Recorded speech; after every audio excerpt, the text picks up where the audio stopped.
First one, what do you think of Whangarei's current situation and what is holding it back? So sorry, just before we do start. Oh, yes. Do you want me to answer the question, or do you want me to repeat the question and answer it? Like, is it going to have your voice and mine? So when you say, do you like this, should I say, my view on that is this, or do you want me just to answer the question? Yeah, I think, because I've done Vince already, and he just, I asked a question and then he just responded. So your voice will be on the video as well? Yeah. Okay. A little bit. No, I just want to understand on that, editing and, otherwise my answer might be making no sense to the question. Yeah, right, yeah. Yeah. Sorry. I'm not on the video, but... no, but just from a, you know what I mean, like the audience might not know what the question is if I don't repeat it, but... Yeah. Okay, try again. Okay.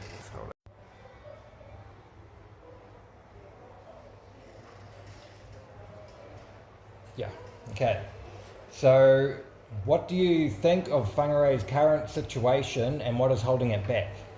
As in with the political, I suppose, landscape of what's going on at the moment. Yeah, thanks Bradley, and thanks for having me on today. It's I think it's a wonderful thing you're doing, and for the community to get to understand and meet their politicians through this platform. It's full credit to you. Awesome, thank you. Look, I think Whangarei has so much potential. You know, we have so many unique attributes around Whangarei, and it's about making the most of the opportunities that we've got. You know, we've talked for a long time about the infrastructure needed for Whangarei. You know, whether it's the 4 lanes or whether it's the hospital build, whether it's bringing in the education hub into a thriving CBD. These are the things that have been getting momentum for a long time now and need to be delivered. We need to make sure that we can convert them from ideas into actual benefits for people in Whangarei. Yep. And look, we should acknowledge as well that while we're hearing in the green shoots, particularly in the dairy industry, particularly in the primary industries, there are people out there that are still struggling. So when we talk about being positive, we're not doing that because we don't understand or acknowledge those that we also need to help with housing solutions or education solutions or other social solutions. But I do think we have an opportunity and obligation to grow and be positive about how proud we are to be from Whangarei. Yes, totally, yeah. Yeah, I think it's one of those things you got to increase you get more social help, assistance if you can grow the economy, to begin with, so yeah, I totally agree. Yeah, absolutely. Okay, so how effective is our current governing system at dealing with problems and creating change, moving things forwards? Because often here, from what I understand, there's a lot of things get held up in sort of the bureaucracy of the system. Yeah. You know what I mean? So look, it's a really good question, Bradley.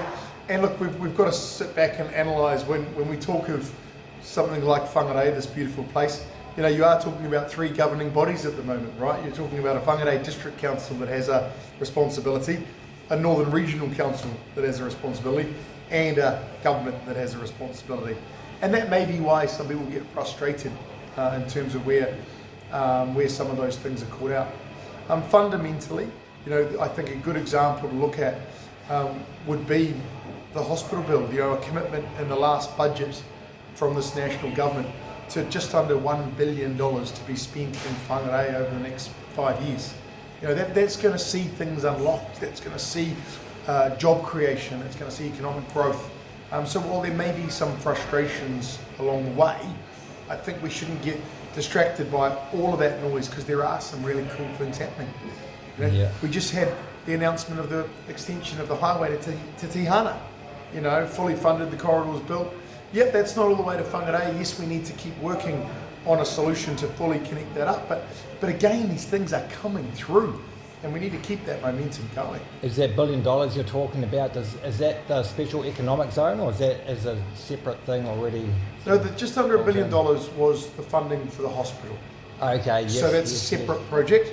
The economic zone around the Marsden Point and the Marsden area as a whole, Northport as well.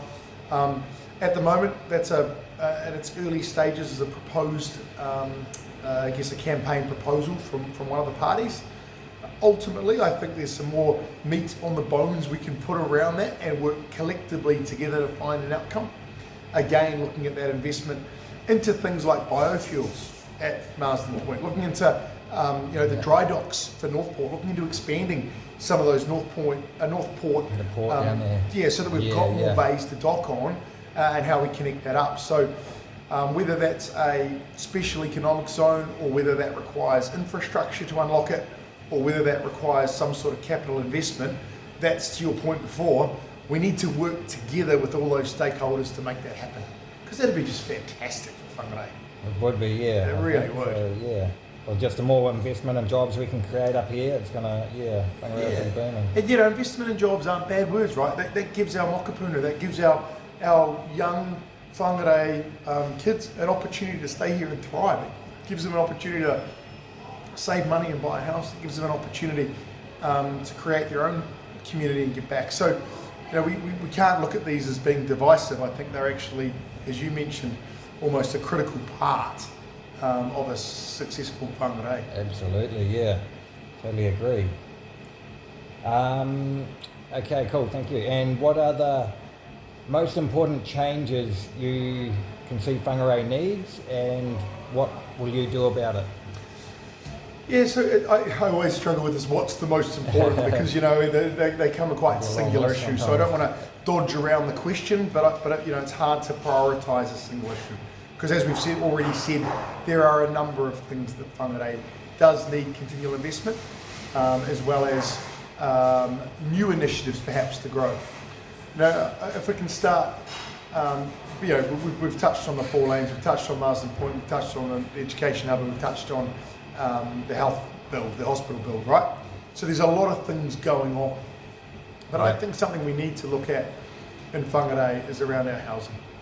I think that's a really important part of creating a safe and thriving society. As I mentioned before, to me, those community hubs start at home. They start with someone having home ownership, or having a place they can call home, whether it's rented or purchased, or whether it's social or affordable. I think that's a secondary matter.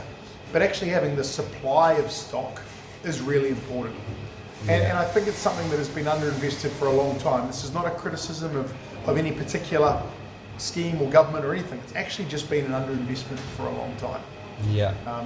We're in a planning environment at the moment where we seem to be getting some support coming through from Minister Bishop, RMA regulation, encouraging densities.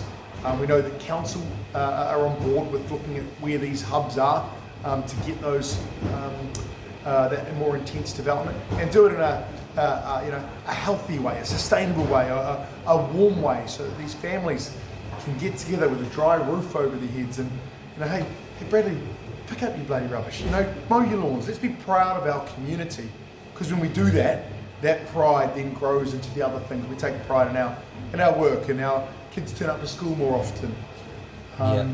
So I'm not going to say there's a one answer to anything, but I am a firm believer that community, and particularly using housing as a base for that, is something really important for Whangarei right now. Yeah, for sure, yeah. And I think the RMA changes, reforms could, be a lot of good come out of that. So, absolutely, yeah. Yeah, looking forward to that.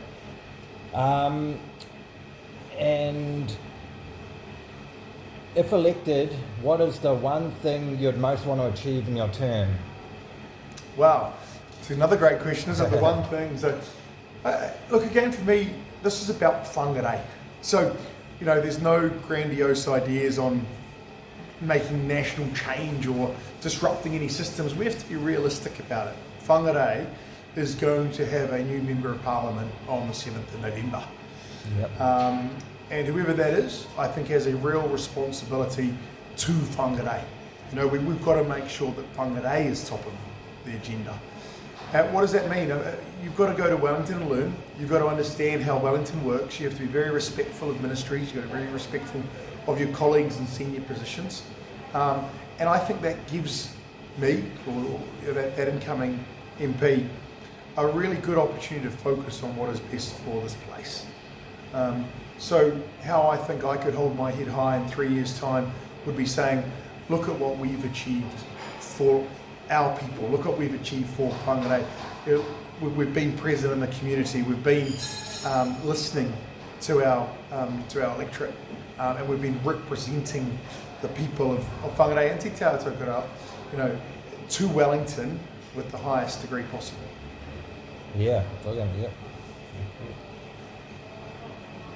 And so, what foundational changes do you think need to happen to help Whangarei adapt to the future? Yeah, so look, when we talk about foundational changes, I think we can talk about infrastructure, and we've touched on a few of those initiatives to do with roading. And that connectivity piece for Auckland is not just about a quicker drive, it's actually about safety. It's actually about having our whānau that are on the road that aren't having to drive in difficult conditions and unsafe conditions. It's about an investment in Northland. By having those 4 lanes, it means that people will invest more here to bring their businesses, to bring their staff, to bring their products here, because they have a more reliable supply chain that isn't disrupted. So I think there's an infrastructure answer to that. I think secondly, there's probably a regulation answer to that. And we touched on the RMA, and that's not necessarily just for Whangarei, that's a benefit for all of New Zealand.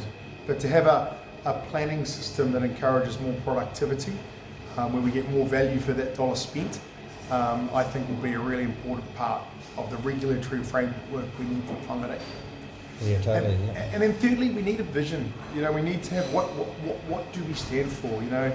I remember when we had a thriving marine industry here. We can all remember we had a thriving oil refinery here. We've had some unfortunate closures over the last 20, 30 years. Again, this is not pointing the finger at any particular person, that have seen some of those jobs lost. And we have a really low productivity rate from what is some incredible natural resource. We ship out milk solids, we ship out raw logs. Yeah. So what's our vision to maybe create jobs, create some value around that product before it leaves Whangarei? Before it gets shipped off on a boat, or before it gets sent down to Auckland or other jobs. So I think that productivity piece and having those jobs protected and that wealth creation would be something that we would need to make that step change. Yep. Awesome, thank you. And okay, so AI is a major sort of talking point lately. It's coming pretty fast at us all. And so what do you think, or how will AI and this coming tech revolution affect Whangarei in the coming years? Yeah. Look, AI at the moment is still very much in its infancy as a brand. What I think it's important that we should acknowledge is that the automation and the technology advances are something that are going to be constantly changing forever. I'm sure that there are accountants who were worried when Microsoft Excel was released because they didn't need their pencils and abacuses anymore, right? So we evolve constantly and use and adapt to these technologies. We've looked at technology advances in the rural sector. For example, the likes of Halter with their AI collars, so they can program the cows on which way to go, tell them when it's time for milking, and move them into the right paddocks so they don't need to fence. So there's savings in infrastructure. So there is so much good that can come out of technological advancement, and we need to be aware of it. We need to embrace it. But ultimately, in terms of Whangarei, there's that opportunity to grab it. There's no difference for us that whether we're sitting here in a library now and we've got a conveyor belt behind us going, and you apologise if you can hear that noise from time to time. But again, you can imagine how if that could pick that book up, scan it in, and then replace it where it needs to go. We don't want that to replace the job of the librarians, but we want to upskill them so that they've got more time to spend engaging with their community, to point them in the right direction of the right book. What are you looking for today? How can I help you, sir or ma'am? And so I think we need to encourage AI. We shouldn't be afraid of it. But I also think that productivity and automation is something that's been going on since an industrial revolution, and then we'll continually see those changes coming through. Yeah, and it does always worry people too when it comes, like you say, I thought like the internet was gonna. The internet was going to stop shops. Wasn't Amazon going to stop bookstores? It's library packed today. I'm not quite sure. I think some of that can be exaggerated at times. And look, I think fundamentally, Whangarei is a community of amazing people, and we want that connectivity. We want to connect with people, and I don't think any device or any technology is ever going to replace that ability to just catch up with someone and have that time together. Yeah.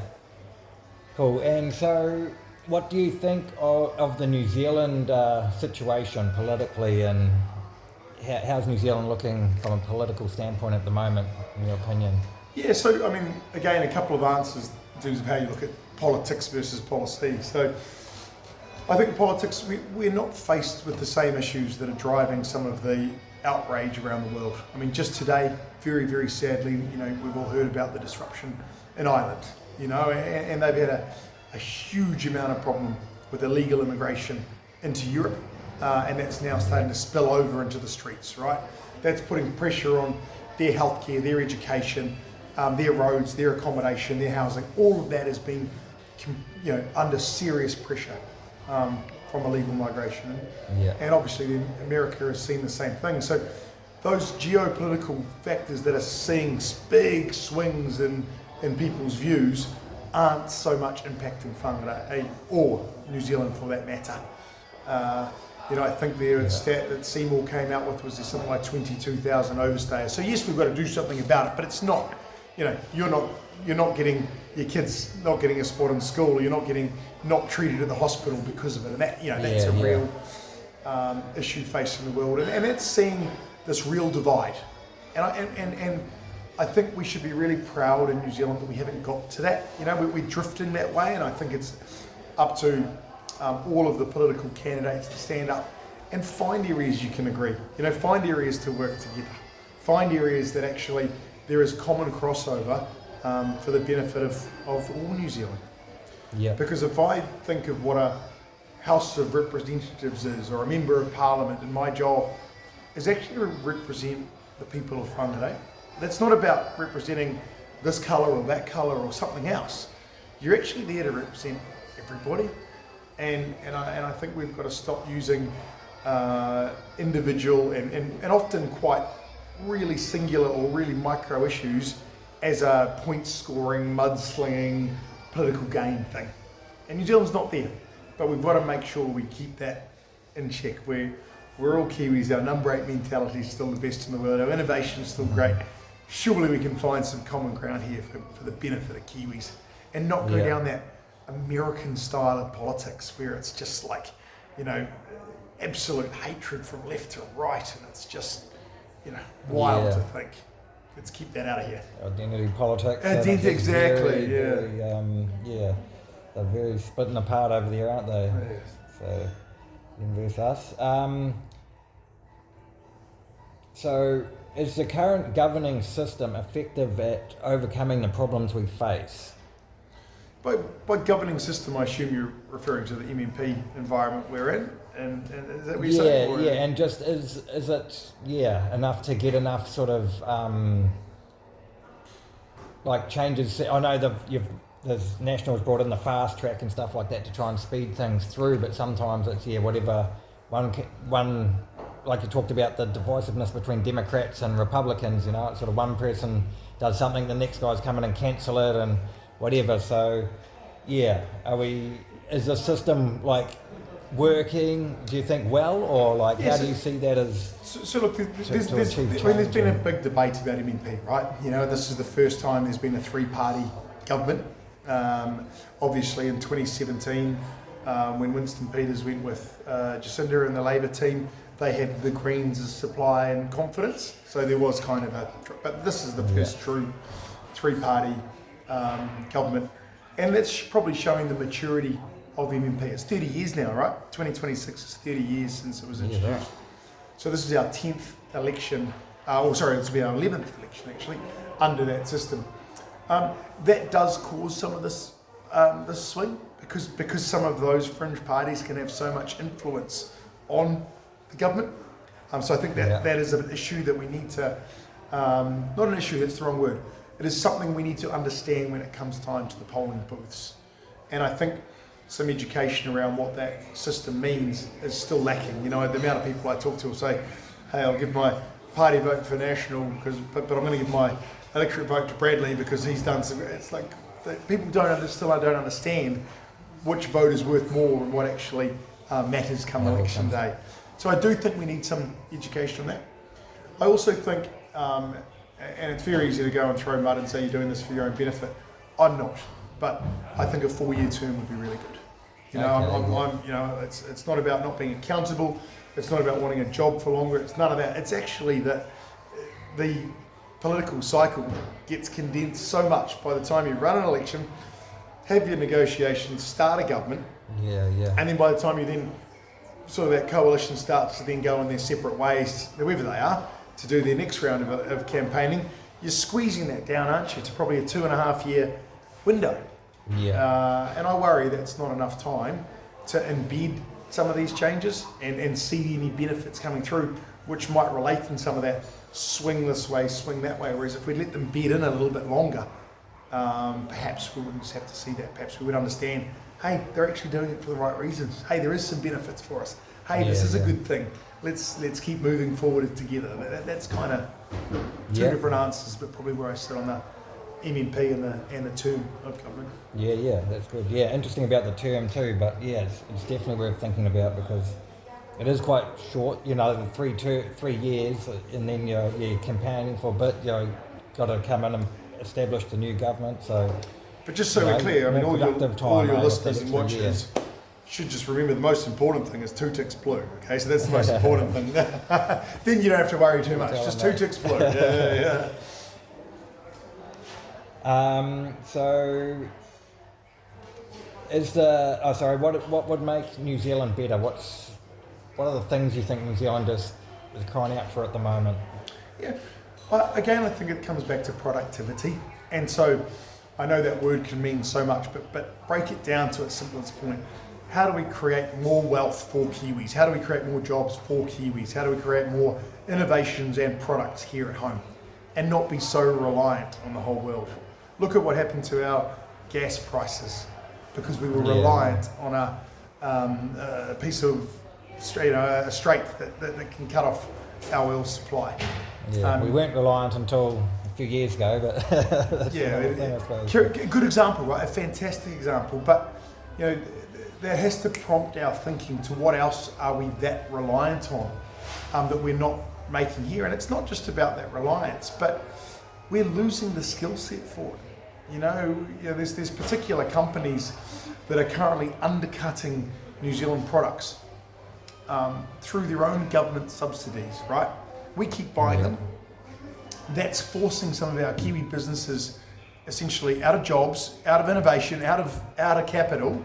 And the moment they disappear, guess what's going to happen to the price of that material we're currently buying from offshore? It's going to double and triple and keep going, right? So look, I'm all for trade agreements. I'm all for a global economy, but what do we want to be known for creating here? We are world class at farming. We're world class with our forestry, our milk products, our sheep and beef.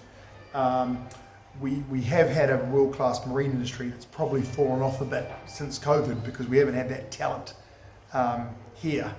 But where's that number 8 wire? Where's that next Peter Jackson, that next Zero, that next innovation that we can actually create the jobs here and the productivity and wealth for all New Zealanders to benefit from?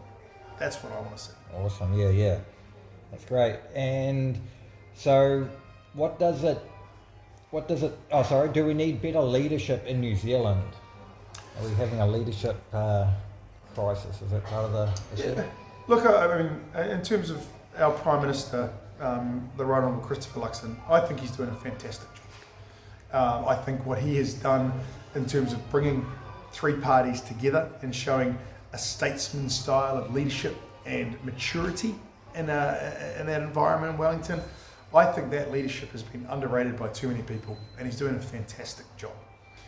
I think also when you talk about leadership, it shouldn't be one person's responsibility, right? You should actually have the leadership can exist at community level. I've met some fantastic people here in Whangarei that are leading initiatives for their community. So I don't think there's a shortage of leaders in New Zealand. I think the opportunity for more people to step up and to believe they can is something that sometimes lacks in our mindset that tall poppy, or that if I put my head out there and I lead or I have an opinion, then someone's going to shoot me down. Yeah.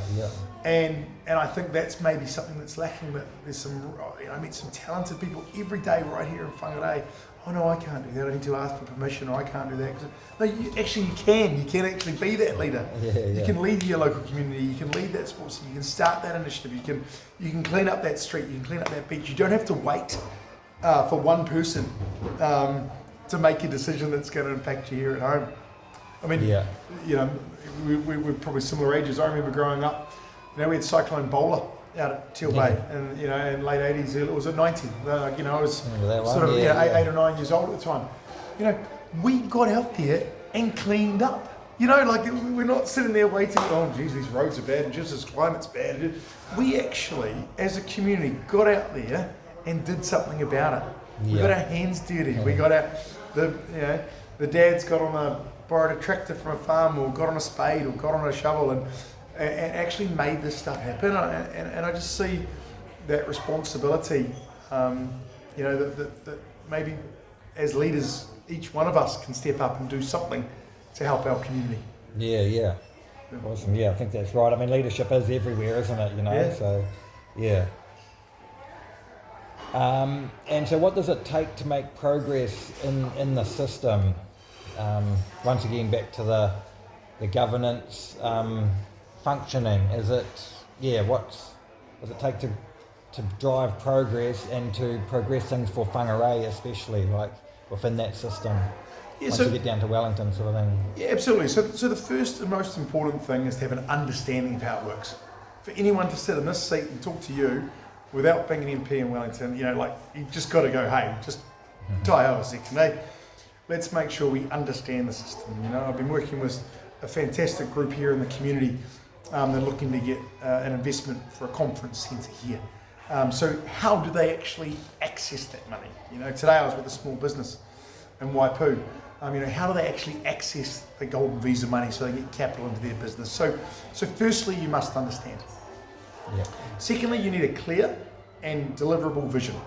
You know, let's not go and say we're going to build a sky tower in Whangarei and complain that no one's supporting us. It's probably just not economically sustainable. So what is that clear vision? What is the purpose? What is the outcome? You know, where's the depth and the business case around these ideas and strategy to actually deliver a sustainable outcome?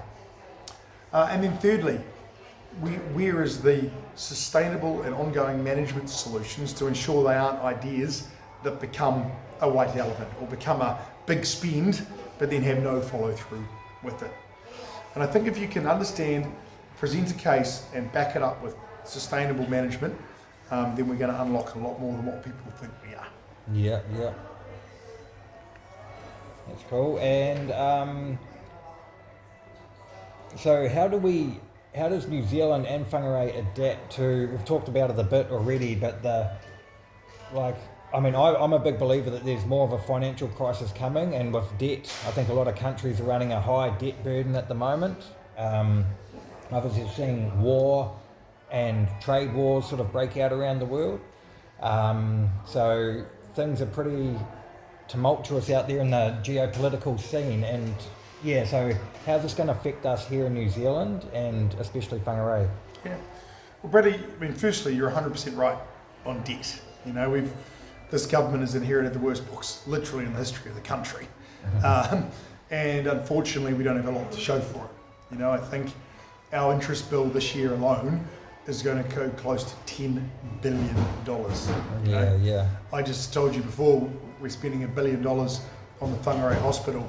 You know, we are throwing away 10 hospitals a year to repay debt from previous spending. And you know, there was a lot of criticism around how untargeted and wasteful all of that spending was. You know, you would have expected for a 60 billion lolly scramble from the previous government that we'd actually have more to show for it. Instead, we just had a record high inflation and debt. And so I think you're right. The first thing is we have to have sensible economic management. And I think Nicola Willis demonstrated that in her last budget. I think we have to also show, while fixing those basics, we're also building a future, right? You can't just say stop when it's not an austerity. because we are where we are. So we have to provide that vision forward. So, to answer your question, in terms of where do I see it going with debt, I am optimistic about the growth. Right now, particularly in the primary and rural sectors, we're getting record prices. The last dairy auction was at $10.40, $10.35. Like it's historically at a really high level, which is good for the economy. In Whangarei or Northland, rather than just Whangarei as the area, but in Northland, about 20% of our GDP comes from those primary sectors. So when they're doing well, they buy a car, they use the tradies, they recycle that money, they create jobs, they buy farming equipment, that really benefits something like Whangarei. $1 in every $5 coming from that, we have to protect that, man.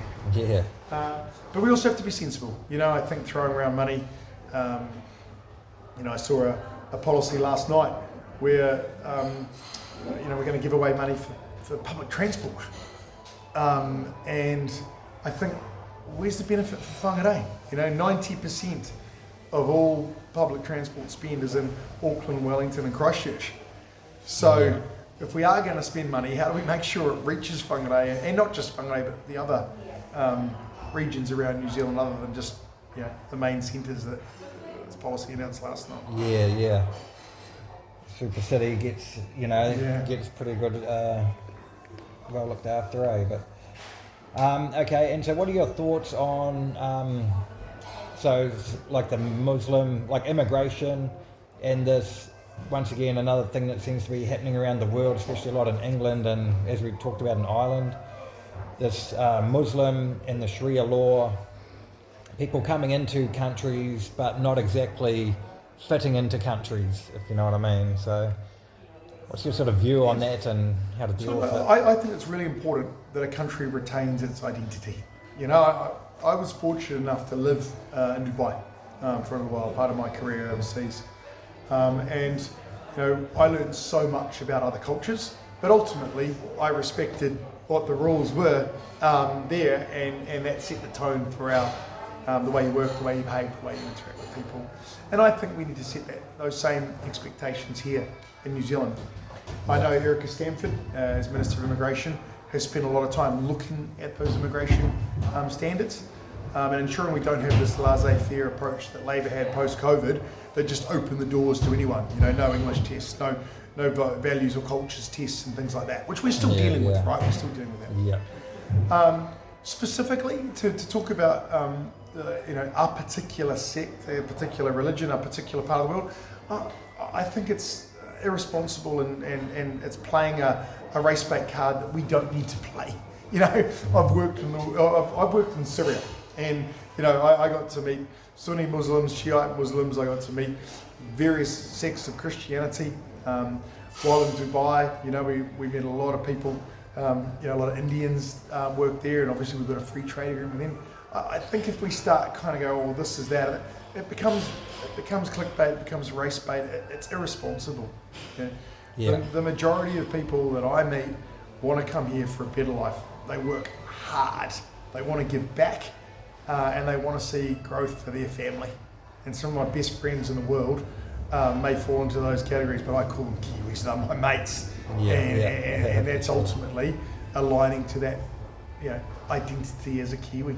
Yeah, awesome. Yeah, thank you. And so, what are your thoughts on Maori and the the sort of co-governance and sort of just what are your thoughts on that? It seems to be like within the nation, it's always sort of been a bit of a talking point with us around Maori and how just the Maori issues and that sort of thing, and they seem to be the co-governance things and a few things up north, Far North District Council of our elected people getting not represented by the governments anymore. So what are your sort of thoughts on those issues and how to deal? So let's put aside where people come from or what their background, race, religion are in regards to that. quite simply, National does not support co-governance. We've made that very, very clear. One vote, one person, one vote, and that is very, very clear. I think the obligations that we have as all New Zealanders under our treaty obligations need to be met and acknowledged. I, for one, would love to see a thriving Northland iwi economy, like we've seen in Christchurch with Ngāi Tahu, like we've seen in Auckland with Ngāi Tahu, like we've seen through the Waikato, where these groups have invested in their local area. They've developed farms, they've developed equipment, they've developed manufacturing, they've created jobs, they've created housing, they've created healthcare programs that all people benefit from around them. Yep. So I think it is really important that we separate the two things, because National have been very, very clear on our view that there is no such thing as co-governance, but we must understand and acknowledge obligations under a treaty. So I think hopefully that kind of gets that balance right in terms of what we're trying to achieve. Yeah, for sure. Yeah, I think that's it. I think we do just, finding our balance with a lot of these issues. They don't have to be extreme, right? They don't have to be just absolute extremists. And again, we talked about this before. That clickbait or that rage bait stuff. We don't need that. Ultimately, we're all in this together.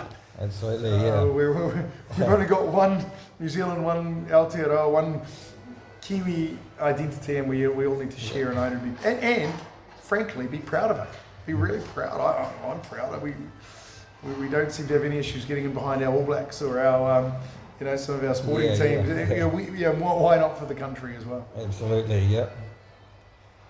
Okay, so now, thank you for answering those. The more serious questions. Now we're into some personal questions, more about yourself, Lloyd. And please tell us just who are you? Tell us a bit about yourself. Probably should have started there. So I was born here in Whangarei Base Hospital. Grew up here with some really cool, local Northland values. We grew up over in Riverside, that had grandparents had a beach house out at a place called Teal Bay. This thing is, when I say beach house, it is the quintessential Kiwi batch. I think they paid £10,000 for it back when it was still in the imperial currency. Right. And my grandfather, Dr. Milton Walters, who it was his batch. He built it. The place with the rowing club. It was like a working bee because he was president of the Whangarei rowing club. Okay, So there's a huge amount of family history here. We grew up here. Mum and Dad were small business owners. Dad actually played rugby for North Auckland in the 80s, and that was quite a cool upbringing. Sort of back in the days when Okara Park, obviously before it was Seminoff Stadium. Yeah. When we'd see Okara Park packed out, you'd roll down the hill and you'd listen to Blue up there cheering and drink a raspberry lemonade in the car while Mum and Dad stayed behind for a drink. And I thought they were really, fun times to grow up. I went to Whangarei Primary, Whangarei Intermediate, Whangarei Boys High. So just, loved that sort of growing up here, and so many of my mates, as we all do, stay in touch with through those years. I did go away for a bit. I like a lot of Northlanders, you go away for that, further your education, and that's something we want to address for Whangarei. But I ended up completing a degree down in Massey in Palmerston North. Before coming back up to Whangarei to buy a small business up here, the real estate game. So we had an office on Rathbone Street here. We employed about 40 odd people and had a really fun time. Being a part of the Chamber of Commerce and seeing the growth, giving scholarships to kids to try and help them get university education as well. So really enjoyed that sort of growing up, and after the GFC hit, it was tough. Being a small business owner was very difficult, and that was a tough time, not just for Whangarei but for the world. And my business partner and I agreed to go separate ways. So that's what took me to Dubai, which I mentioned before. So I literally went to have a bit of a break because I started work for this company as soon as I'd left school, basically, to afford to be able to get an education. You work during the evenings and you study during the day just to get by. Yeah. And so I just didn't really feel I had that break, so I thought I'd take the opportunity and lo and behold, end up over there for a few years longer than what I thought I would be. But they were happy times. My wife and I got married while we were away. She's also a Whangarei girl from a dairy farm down the road in Whangarei. She was a Ruakaka lifeguard, so for us being back here and her brother and sister both live here, her dad lives here, like it's been always been home for us while we were away. So it was great to get back after that stint in the Middle East. I learned so much over there about people. As I mentioned before, you got to deal with so many different cultures, so many different ways of thinking. Didn't matter what industry you were in, you were just in this melting pot of diversity, and I loved it because you sort of can grow up thinking about things in a certain way, but when you actually see all these different points of view, can actually round out the way you think, and hopefully, as we talked about before, hopefully that makes you a better leader or a better understander of everybody, wherever you sit in it. I used to get in trouble because the tea boy would come in and serve us coffees in the meeting rooms, and I would get up and help pack up, and I'd get told off because you weren't allowed to do that. And I said, we're Kiwis, man. We don't care if you're the tea boy or the bloody Prime Minister. You're the same. You treat everyone the same. So you learned a lot over there about that sort of stuff. Yeah. We came back home to Whangarei after that, and had the opportunity to take a job back with the real estate company I'd worked for. A fantastic family business. They've been around for 50 odd years. I've never met a more caring family in terms of job creation, in terms of what they've done and given back to communities. John Bailey was the chairman at the time. His nephew, Mike Bailey, is the chairman now, and that family would employ 2,500 people through New Zealand. It's a fantastic Kiwi company. So to have the opportunity to learn from them, to be involved in a business like that, where we're able to give back to causes like Legacy, where it was fishing for the people, or being involved in education trust in terms of giving back to students coming through that couldn't get to university otherwise. To use that platform, that community reach that we had, to be engaged with our people was something I just thrived on. Absolutely loved it. But politics has always been on my heart. It's always been something I've made no secret of the fact this is something that I've always wanted to do. So when the opportunity arises every 3 years, like it does, every 3 years you have a look around and say, hey, is this the right time for me? Is this the right time for my family? And collectively we made that decision that actually, yes, it is. The kids are now, my daughter's almost starting high school, so she's like, yeah, dad. My son's a little bit younger. He's at intermediate school at the moment, just first year of year 7. I was about to say Form 1. Sorry, I was thinking still my old school way, but year 7. So still got a lot of time for that I want to spend with my kids as they grow up. But at a time where they are 100% behind me. My wife's 100% behind me. My mum and my dad, my brother are 100% behind me. So that was sort of the stars aligning for 2026 to make that change. Okay, yeah. And really just want to get back. I mean, this place is home. This is Whangarei. Like, what better opportunity do you have? Is I'm 43. I don't make any. No secret about that. But I'm at an age and stage of experience and energy where I think it's the perfect time to be able to give back and make a positive. What we've talked about. Actually, have time to make sustained and positive change for Whangarei. I'm not doing it at the end of the career. I'm not doing it at a young stage. I'm doing this and making a very serious commitment for the next 15 whatever years because I care about this place. Awesome, yeah, man. Good to see, and I think that pretty well answers how you've got into the politics game. So, what are your core values that you sort of stand behind? Number one for me is family. Always has been family. I mentioned, mum and dad from here, in terms of what they taught me growing up, the support of Monica and her family around us.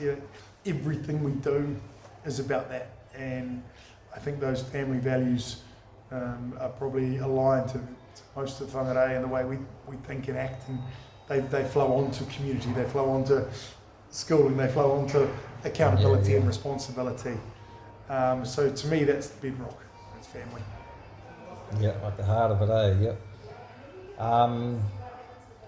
Yeah, awesome. And so, what's your opinion? What, in your opinion, makes a good leader? I think honesty is the number one thing. I think for a leader to stand up and say what needs to be done opposed to what wants to be heard, if that makes sense. Yeah. I've had the luxury or the privilege to have a leadership role, and my previous role, I was leading about 600 people, and there's just no way to hide in leadership. You can't afford to tell Bradley one thing and Susan something else and Shirley something different, because that's when your integrity and your leadership will get eroded away. Sometimes that means saying some uncomfortable things, some unpopular things. But if you lose that integrity, it's very difficult for people to get behind and follow you and what that vision is. Yeah. I also think another personal trait about my leadership style, it's not a V. There's not one person standing at the front with everyone behind them. For me, leadership is all about us all standing together. We always used to talk about that teamwork, and I touched on it before as well. There's not one person responsible. So when you are honest and you can have those tough conversations, I think that team all become leaders to deliver the same outcome. Yep. Okay, cool. And yeah, that's a really good answer. And so what are your, do you have any religious beliefs, or what's your sort of opinion on God and that sort of, that? I never grew up religious. I have a huge amount of respect for the values that religion brings to families and communities. I think it's really important, the values part of it. And as I said before, I had the chance to work in the Middle East, and I'll tell you a funny story. I was signing my first employment contract in Lebanon, hiring someone to work for us. Yeah. And then I got 10 days leave. I thought, this isn't fair. In New Zealand we get 20 days leave. And I kind of said to our HR team, I said, look, this is, what can we do about this? And they said, oh, Lloyd, in Lebanon, we acknowledge 17 major religions. And each of those 17 major religions has a public holiday. So the reason you get 10 days leave is because you get 17 days of, and they'll look back at New Zealand and thought, gee, we only get about 8 public holidays or something. So it kind of balanced out. So I think ultimately it comes back, as I say, it's about to work together in terms of group outcomes. It's about aligning values. It's, and we've discussed this before. Where you're from, we park all that at the door and say, well, what's best for our community in Whangarei to get those outcomes? And I think there's a huge amount of value alignment with families and religions and across a bunch of different sects that actually line up for a positive outcome. Yeah, absolutely, yeah. And I think that's right, though, like they are, at the end of the day, it's all about values and things, the whole... Yeah, really important values, thing. right? Yeah. So what is your opinions on New Zealand's culture, and do you want to preserve it?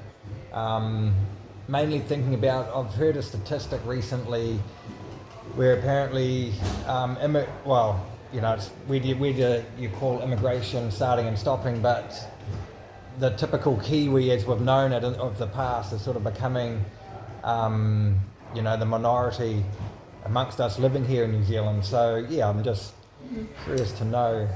Look, firstly, I can't kind of agree to that statement. I don't think the typical Kiwi is the minority. I mean, on our census stats, we do have other ethnicities coming through, but I still think there's a majority of typical Kiwis out there. I believe our identity needs to be protected. We need to evolve what that identity is over time. The identity of a New Zealander in the 60s or 70s probably wasn't the identity of a New Zealander in the 90s, which is probably not the identity of a New Zealander now. So I think, again, if we agree on the values and we agree on what that is in terms of connected communities, I think that's what I think is important. Yeah. You know, what's a typical Kiwi? Is it someone that loves to come and read books? Someone who's you know, a world-class musician? Is it someone who represents their chosen sporting field at the highest level? Is it a doctor, or is it a teacher? I think there's so much that we can offer, and I just can't believe we've lost our New Zealand identity. I mean, anytime I travel, I got to confess, I wear a Wars jersey. I should be wearing an All Blacks jersey, but I actually love the Warriors. So anytime I've had the privilege to jump on an airplane in the last whatever how many years, I've always worn a Warriors jersey. And it's amazing that New Zealand identity actually does follow you everywhere. So I don't think we've lost it. We're really special. There's 10 million of us in the world, you know, out of the population that's exceeding 8 billion. Let's be really proud of that, but let's celebrate that we can be a librarian, a nurse, a musician, and share in those values. Yeah, for sure. And so what is your advice, the final question too, by the way, but what is your advice for people that want to make a difference to the Whangarei community? 2 ticks blue. I thought if we were in the final question, we're going to have a call to action at some point. Look, again, I'm probably going to repeat some of the things we've said, but ultimately it's about, you know, that kind of understanding. You know, so if you're going to make a difference, what are you trying to make a difference for? How do you make a difference? You know, there's no point coming to me to say your rubbish bins aren't collected enough, and there's no point going to see Mayor Cooper to say that, you know, you need some regulation change on the Planning Acts. So we need to actually understand where we're focusing that. We need to have that clear vision, and I think we need to use some initiatives. And number 8, why there's some incredible people out there that I see doing this. You know, in the current framework, there's no issues for people, right? There's so many examples that up and down the district here in Whangarei of people that are out there smashing it. So, yeah, I'm not even sure what the question was now because I answered 2 ticks blue. But I think, you know, I think it's about if it's making a positive difference, advice to people to make a positive difference in Whangarei is don't be afraid to make it happen. Don't be afraid to debate, discuss, have ideas, challenge ideas, but that's okay. We don't have to agree on everything, but we can find that common ground with some initiative. We'll get it done. Yeah. Promise you. Awesome, man. Yeah. No, I really appreciate that, Lloyd. Thanks for your time, and yeah, it's good getting to know you. You too, man. So